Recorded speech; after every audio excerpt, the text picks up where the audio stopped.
ప్రతి సందర్భం ప్రత్యేకం, ప్రతి సంబరం శాశ్వతం. మీ one stop shopping destination Mysore sari Udyog. Tamil Nadu, west బెంగాల్తో పాటు మొత్తం 5 రాష్ట్రాల ఎన్నికల మీద ప్రస్తుతం మనతో మాట్లాడేందుకు లైవ్ కాల్ అందుబాటులో ఉన్నారు లోక్సత్తా అధినేత జయప్రకాష్ నారాయణ గారు. సార్ నమస్తే అండి. నమస్తే నిరుపమా. సార్, తమిళనాట విజయం మాత్రం నిజంగా చారిత్రాత్మక విజయంగా అందరూ అభివర్ణిస్తున్నటువంటి పరిస్థితి. ఇప్పుడే చూస్తున్నాం బ్రేకింగ్ న్యూస్, స్టాలిన్ కూడా ఓడిపోయారు. ముఖ్యమంత్రిగా ఉన్నారు మొన్నటి వరకు కూడా, నిన్న మొన్నటి వరకు ఉన్నటువంటి స్టాలిన్ ఓడిపోవటం కూడా ఈ రాజకీయాల్లో పెను మార్పుకి ఆరంభం అని చెప్పొచ్చా? ఎందుకంటే సార్, జనరల్గా ప్రభుత్వ వ్యతిరేకత ఒకటి ఉంటుంది, అలాగే కొత్త వాళ్ళకి ఒక్కసారి అవకాశం ఇచ్చి చూద్దామా అన్న యాంగిల్ ఒకటి ఉంటుంది. వీటన్నిటికీ మించి సినిమా నుంచి వచ్చినటువంటి నటుడుగా అతనికి ఏ మేరకు అతని చరిష్మా పనిచేసిందని అనుకోవచ్చు. అలాగే అసలు దీన్ని ఏ రకంగా చూడొచ్చు? తమిళనాడులో జరిగినటువంటి ఈ ఇది టీవీకి ఏది ఎలా ఉంది, అసలు ఏమనుకోవచ్చు దీన్ని? మీ విశ్లేషణ ఏంటి సార్? నిరుపమ, నిజంగా నిజాయితీగా చెప్పాలంటే మన ఎవరికి తెలియదు, ఇది ఎవ్వరు ఊహించింది కాదు. Exactly sir. ఇవాళ మనం కారణాలు వెతికేది చెప్పొచ్చు రకరకాలుగా. అవును కరెక్ట్. కానీ ఇవేమీ చాలు సార్. ఉదాహరణకి సినిమా యాక్టర్, ఎంతకంటే బలమైన సినిమా యాక్టర్లు వచ్చారు గతంలో కదా. రజనీకాంత్ గొప్ప తమిళనాడు రాష్ట్రం గురువు లొంగించిన మనిషి కదా. అట్లాగే కమల్ హాసన్ గారు, కమల్ హాసన్ కావచ్చు, మరొకరు కావచ్చు. అలాగే అక్కడ భయంకరంగా ప్రభుత్వ వ్యతిరేక ద్వేషం వచ్చింది, లేకపోతే రెండు పార్టీలకు తిరస్కరిస్తున్న ఆధారాలు లేవు. తమిళనాడు భారతదేశంలో ఇవాళ ఉన్నంత మేరకు ఉన్నంతలో కాస్త మంచి పాలన అందుతున్న దేశాల్లో తమిళనాడు ఏ పార్టీ ఉన్నా కూడా అది. Exactly sir. అవును. ఆర్థిక ప్రగతి గత సంవత్సరం 11%, 10.88% ఆర్థిక ప్రగతి గ్రోత్ రేట్. మరి పారిశ్రామికీకరణలో దేశంలో అగ్రస్థానంలో ఉన్నాం. మీరు లేబర్ ఇంటెన్సివ్ ఇండస్ట్రీ, ఈ గార్మెంట్స్ కావచ్చు తిరుపూర్ లాంటి ప్రాంతాల్లో, లేకపోతే ఎలక్ట్రానిక్ గూడ్స్, ఈ మధ్యకాలంలో ఉదాహరణకి మనకి ఐఫోన్లు వగేరా మొత్తం కేంద్రం అంతా తమిళనాడు. లేదంటే ఆటోమొబైల్ సెక్టర్ తమిళనాడు. అలాగే పట్టణీకరణ, దేశంలో 55% పట్టణీకరణ ఉన్నది తమిళనాడు. మరి అక్కడ అభివృద్ధి మనలాగా హైదరాబాద్కి పరిమితమైంది కాదు. చిన్న పట్టణానికి అభివృద్ధి ఎంత ఉందో అన్ని పట్టణాలకి అంత అభివృద్ధి రాష్ట్రం అంతా విస్తరించున్నారు. సంక్షేమ పథకాలను సమర్థంగా అమలు చేస్తున్నారు. ఆరోగ్యం కాస్త బాగా అందుతున్న రాష్ట్రాలు అదొకటి. మరి పరిపాలనా యంత్రాంగం చూసినట్టయితే అవినీతి అన్ని చోట్ల ఉంది, కానీ పరిపాలన యంత్రాంగం చూసినట్టయితే మరి కాస్త ఉన్నంతలో మంచి పరిపాలన చేస్తున్న రాష్ట్రంగా తమిళనాడుకి మంచి పేరు ఉంది, ఏ ప్రభుత్వం ఉన్నా కూడా, ఏ పార్టీ ఉన్నా కూడా. కాబట్టి తమిళనాడులో మనం మామూలుగా ఏదో చెప్పినట్టుగా పార్టీ అంటే ఇప్పుడు జగన్ పార్టీ ఉందనుకోండి, ఆర్థిక ప్రగతి వద్దు, మలుగు సదుపాయాలు వద్దు, తర్వాత ఒక బండ న్యాయం, ఆ విచిత్ర ధోరణులు ఉన్నాయి. కారణం అన్వేషించవచ్చు. ఇక్కడ అలాంటి కారణాలు లేవు. అలాంటప్పుడు ప్రత్యామ్నాయంగా మూడో పార్టీని అకస్మాత్తుగా తెచ్చారంటే మరింత లోతుకెళ్ళాలి. 2 ఊహాగానాలు చేయొచ్చు. నాకు తెలియదు ఏం జరిగిందో, నాకు తెలిసి నేను చెప్పాను కదా, నాకేం తెలియదు, నాకు అర్థం కావటం లేదు. కానీ 2 మనం ఊహించవచ్చు బుద్ధిని ఉపయోగించి. ఒకటి, ఇప్పటిదాకా రాజకీయ పార్టీలు 2 ప్రధాన శక్తులు ఒక రాష్ట్రంలో కానీ దేశంలో కానీ ఉన్నప్పుడు మధ్యలో ఇంకా సందు లేదు, వాళ్ళు తప్ప ఇంకెవరు లేరని చెప్పిన అది ప్రపంచం అంతా అదే జరుగుతుంది మన ఎన్నికల వ్యవస్థలో. ఇప్పుడు కాలక్రమేణా అది కాదు.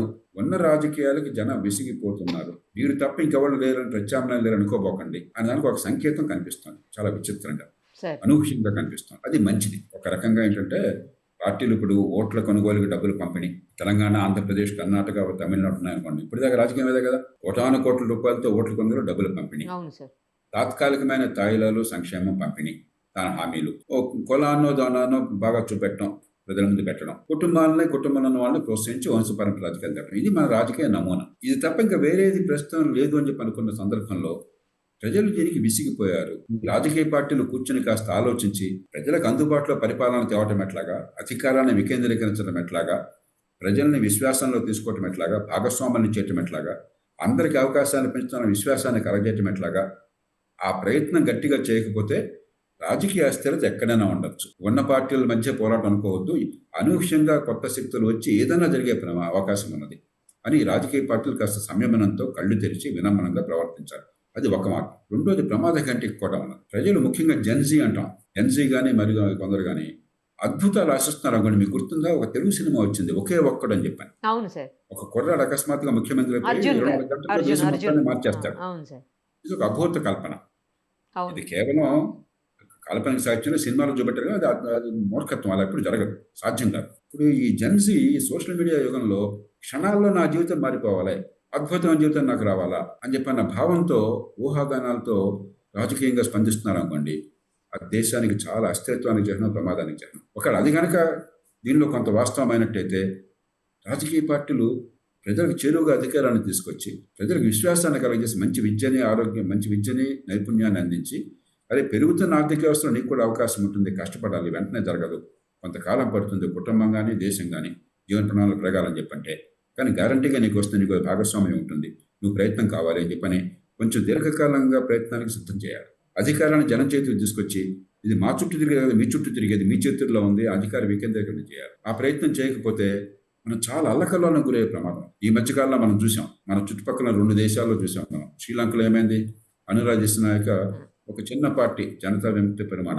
దానికి చెందినవాడు, ఆయనను నేషనల్స్ పీపుల్స్ పార్టీ ఏదో, వీళ్ళిద్దరూ కలిసి ఇవాళ అనూహ్యమైన విజయాన్ని సాధించారు. అలాగే నేపాల్లో చూసాం, బాలేంద్ర షా 35 ఏళ్ల కుర్రాడు, ర్యాప్ ఆర్టిస్ట్, అతను ఉన్న పార్టీలన్నింటినీ పక్కన పెట్టేసి ఆయన అనూహ్యంగా మెజార్టీతో వచ్చాడు, ప్రధానమంత్రి అయ్యాడు. మనకు అలాంటిది విప్లవం జరిగే పరిస్థితులు లేవు, మనకి అలా అవసరం లేదు.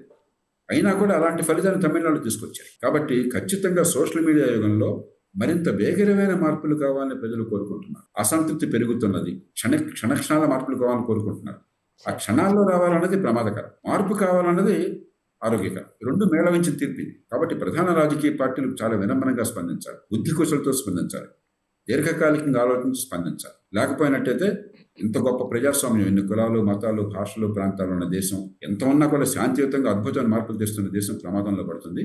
కానీ ఒక మాట మనం ఒప్పుకోవాలి, ఎన్ని లోపాలున్నా మన ప్రజాస్వామ్యంలో ఎన్నికల రోజున మనకు మళ్ళీ మళ్ళీ అర్థమవుతుంది ఎంత అద్భుతాన్ని మన ప్రజలు సాధిస్తారు. నిన్నటి దాకా ఎవరు ఊహించుంటారు కదా స్టాలిన్ ఓడిపోతాడు, లేకపోతే విజయం లేకపోతే ముఖ్యమంత్రి అవుతాడు, కానీ ఎవరు ఊహించుంటారు కదా పొరపాటును కూడా.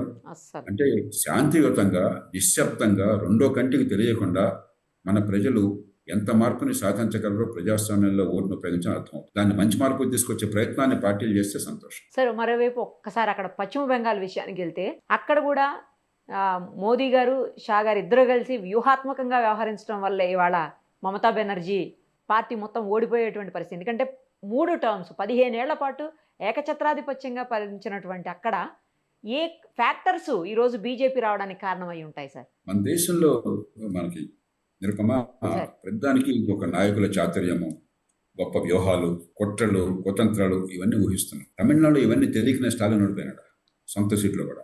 అది నిజమేలే సార్. ప్రజల ఓటుకి ఇవన్నీ భాష్యం చెప్పడం అనేది అది తెలియగల పని కాదు.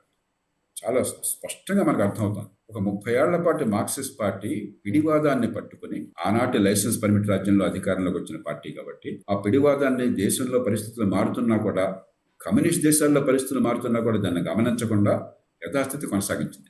91లో సోవియట్ యూనియన్ మొక్కలైపోయింది. 78లో చైనా లాంటి దేశం ఆధునిక ఆర్థిక వ్యవస్థకు దారితీసింది. 2011 దాకా అధికారంలో ఉండి ఆ పాశ్చాత్య పద్ధతులను అమ్ముకుని అలా కూర్చున్నారు. ఆ నేపథ్యంలో మమతా బెనర్జీ వీరోచిత పోరాటం చేసి కొన్ని ఏళ్ల పాటు, బహుశా దశాబ్దం పైగా సొంత ఒంటి కాళ్ళ మీద నిలబడి పోరాటం చేసి మార్క్సిస్ట్ పార్టీకి ప్రత్యామ్నాయంగా అధికారంలోకి వచ్చింది. అప్పుడు ఏం చేయాలా?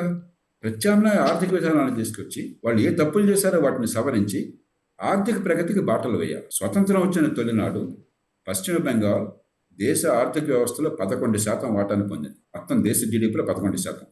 కాలక్రమేణా తగ్గి ఇప్పుడు 5.5% పడిపోయింది. బెంగాల్ ప్రగతి లేదని కాదు, బెంగాల్లో కూడా కొంత ప్రగతి వచ్చింది, కానీ మిగతా రాష్ట్రాలు మరింత ఎక్కువ ప్రగతిని సాధించినాయి.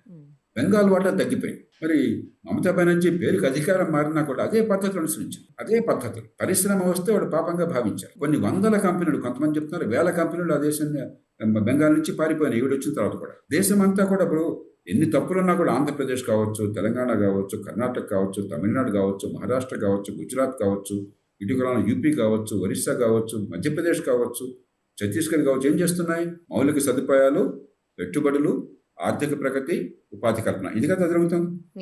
అప్పులు చేస్తున్నారు, లంచాలు తింటున్నారు, ఓట్లకు డబ్బులు పంచుతున్నారు, ఇవన్నీ జరుగుతున్నాయి. కానీ ఎంతో కొంత ఆర్థిక ప్రగతి, పెట్టుబడులు, మౌలిక సదుపాయాలు చర్చ దాని మీద జరుగుతుంది. ఒక పశ్చిమ బెంగాల్లో తప్ప, మొన్నటి దాకా 5 ఏళ్ల కాలం ఆంధ్రప్రదేశ్లో తప్ప ప్రజలు తిరస్కరించింది దాన్ని. మోదీ వ్యూహంగా అది పనిచేసింది, అమిత్ షా వ్యూహంగా. ఈ పార్టీ వాళ్ళు ఎంతో కొంత ఆర్థిక ప్రగతికి, మౌలిక సదుపాయాలకి, పెట్టుబడులకి, ఉపాధి కల్పనకి, ఆర్థిక క్రమశిక్షణకి అంకితమై ఉన్నారని ఒక నమ్మకం విశ్వసనీయతలో. ఆ నమ్మకాన్ని వాళ్ళు కనుక నిలబెట్టుకుని నిజాయితీగా మౌలిక సదుపాయాల కల్పన, పెట్టుబడులు, ఆర్థిక ప్రగతి దానికి దోహదం చేస్తే అప్పుడు ఖచ్చితంగా ఆ పార్టీని ప్రజలు ఆదరిస్తారు. లేకపోతే ప్రజలు క్షమించరు, వీళ్ళని ఇంటికి పంపిస్తారు. అంతే తప్ప ఇది కుట్రల వల్ల, కుతంత్రాల వల్ల ప్రజాస్వామ్యంలో జయాపజయాలు సాధ్యమైతే ఒక విజయం వచ్చినవాడనా, ఒక మమతా బెనర్జీ వచ్చిండేదా? ఇవన్నీ ఇటీవల కాలంలో ఊరికే మనం చాలా శుష్కమైన వాదనలు చేస్తున్నాం, వితండ వాదనలు చేస్తున్నాం. నేను ఖచ్చితంగా చెప్తున్నాను, మీకు ఎస్ఐఆర్ వల్లనో ఎన్నికల సంఘం వల్లనో ఈవీఎంల వల్లనో ఎన్నికల ఫలితాలు మారు. విజయ్కి ఏమీ ఈవీఎంలలో మార్చే శక్తి లేదు, ఆయనకి అధికార బలం లేదు, అయినా నెగ్గేటి వాడు.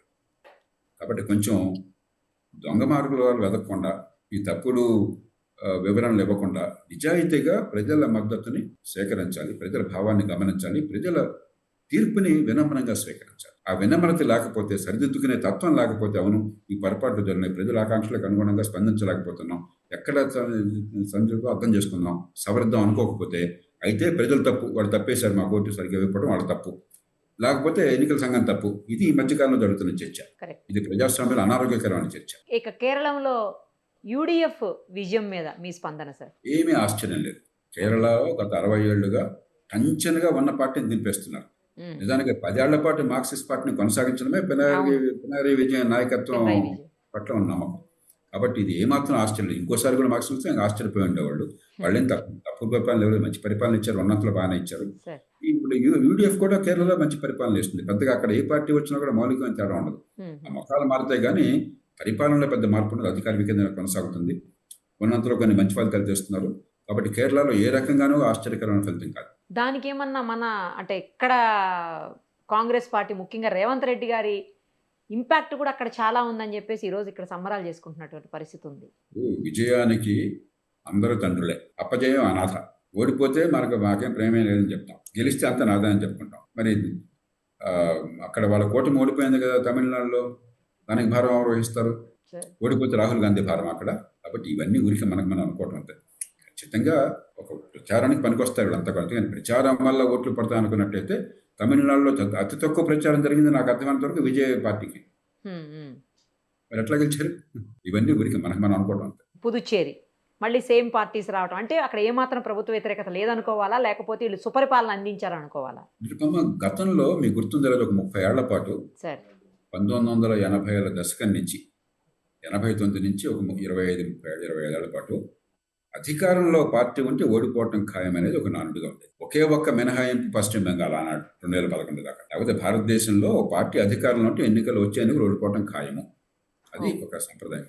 గత 20 ఏళ్లుగా కాస్త పరిస్థితి మారి ప్రజలు ఇంకొక అవకాశాన్ని ఇస్తున్నారు. ఒక పర్లేదు అనమాట. చంద్రబాబు నాయుడు గారికి 99లో మళ్ళీ అవకాశం ఇచ్చారు. వాజ్పేయి గారు కూడా కూటమి నాయకులు. రాజశేఖర రెడ్డి గారికి 2009లో మళ్ళీ ఇంకోసారి అవకాశం ఇచ్చారు. అట్లాగే మరి 20 ఏళ్ల పాటు 25 ఏళ్ల పాటు అవకాశం ఇచ్చారు ఒరిస్సాలో నవీన్ పట్నాయక్. ఇట్లా గత 20 ఏళ్ళుగా ఏంటంటే గుడ్డిగా ఉన్న ప్రభుత్వాన్ని దింపటం కాకుండా కాస్త తులనాత్మక పరిశీలన, ఉన్నంతలో కాస్త బాగానే చేస్తున్నారు కదా, కొంచెం ఛాన్స్ ఇద్దాం. శాశ్వతంగా ఎవరు? కేసీఆర్కి ఇంకో 2సారి ఛాన్స్ ఇచ్చారు. ఇట్లాగా ప్రజలు కొంచెం టైం ఇస్తున్నారు. అంటే కొంచెం ఒక మాదిరిగా ఉంది, పర్వాలేదు, అనుకున్నంత పూర్తి కాకపోయినా అనుకున్నట్టయితే ఇంకో అవకాశం ఇస్తున్నారు. అట్లా చూడాలి తప్ప అంతకుమించి ఏం కాదు. పాండిచ్చేరి కావచ్చు, అస్సాం కావచ్చు, ఇంకొక అవకాశం ఇచ్చారు అయితే అంతే. ఎవరైనా సరే ఇక ఇది నాది శాశ్వతమైన నవ్వడో అధిగమించాలని చెప్పుకుంటే తమిళనాడులాగా కొత్త ప్రత్యామ్నాయాన్ని సృష్టించుకోవచ్చు. మరి స్టాలిన్ దింపినట్టుగా మహారాజును అనుకున్న వాడిని కూడా దింపేయచ్చు. ఎవరు కూడా ప్రజాస్వామ్యంలో, మన ప్రజాస్వామ్యంలో అట్లా అనుకోవడానికి ఆస్కారం లేదు. ఏది ఏమైనా ఫైనల్లీ ఓటర్లు అయితే చాలా తెలివైన వాళ్ళు సార్, అందులో డౌటే లేదు. ఖచ్చితంగా ఎంతో కొంత పరిణతి చూపెడుతున్నారు. అంతకుమించి ప్రజాస్వామ్యంలో మనకు బలం ఉంది, జీవం ఉంది. ఎంత కొన్ని సందర్భాలు నిరాశ కలుగుతుంది. తెలంగాణలో మనం హైదరాబాద్లో ఉన్నాము, రోజు వింటున్నాము, మన చెవులు పడుతుంది కదా, అవినీతి ఎట్లా ఉంది, కుట్రలు ఎట్లా ఉన్నాయి, దుర్మార్గాలు ఎట్లా ఉన్నాయి, అహంకారం ఎట్లా ఉంది కనిపిస్తుంది కదా మనకి. ఎన్నికల రోజు తెలుస్తుంది ఎంత నిశ్శబ్దంగా ఈ ప్రజలు తీర్పునిస్తారో, అహంకారాన్ని అణిచేస్తారు, ఓడల్ని బళ్ళును ఓడలుగా ఎలా మారుస్తారో ఎన్నికల రోజు తెలుస్తుంది. కాబట్టి రాజకీయ పార్టీలు కాస్త ఎన్నికల ఫలితాలను గమనించి వినమ్రత పెంచుకుని ఇది మన గొప్పతనం కాదని గుర్తించి నిజమైనటువంటి మార్పును తేవడం కోసం దోహదం చేస్తే 4 కాలాల పాటు గుర్తుంచుకుంటారు, లేకపోయినట్టు చరిత్రలో కలిసిపోతారు. థ్యాంక్ యూ సార్, మంచి విశ్లేషణ అందించినందుకు థ్యాంక్ యూ సో మచ్.